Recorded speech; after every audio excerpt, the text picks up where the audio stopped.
Bu yoqqa ikkita erkak quyon tashlab qo'yganmiz. Qolganlari ona quyonlar, xudo xohlasa ko'payishmoqchi bular. Bularning ham zotlari bor har xil.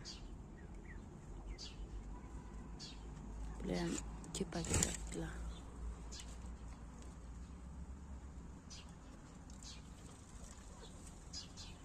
Mana o't, kepak yeb, xudo xohlasa juda barakatli narsa ekan quyon. Tez ko'payadi.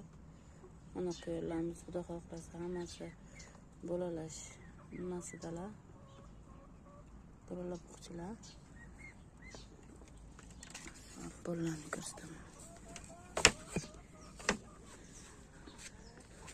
Mana bolachalar. Katta bo'lib qoldi bular. Hammasi o'tyapti. Yo'nisi ajraldi. Katta bo'lib qoldilar. Erkak quyon shu. Erkak mana bular.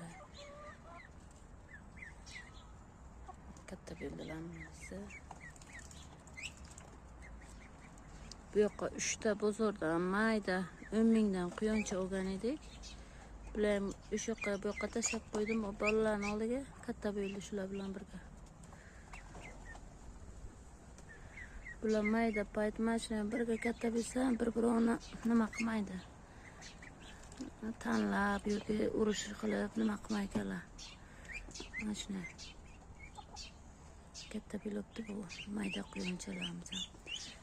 Mana oq quyonimizning bolalari, oq quyonchalar katta bo'lib qoldi, ko'kchalar. Bu ham bitta quyonim bolalari katta bo'ldi. Ikkita quyonim bolalagan edi. Shular katta bo'lib qoldi. O'rdakchalarimiz. Bular o'rdakchalarimdan bozorga chiqarib sotdim. Qolgan o'rdakchalarimiz bu. Bular foydaga qolganlari, endi bularni ham sotish niyatimiz bor. Yana mayda o'rdakcha olib tashlab qo'yaveramiz. Kuchdi. O'rdakchalarimiz katta bo'lib qoldi ana. Bu yoqqa mana bu 3 ta juchachamiz. 3 ta juchachamiz ham katta bo'ldi. Katta bo'lib qoldi. Mana bu juchalarimiz ham katta bo'lib qoldi. Bu yoqqa soya bo'lmasa ko'rinmas ekan. Bu yoqqa tushiradi.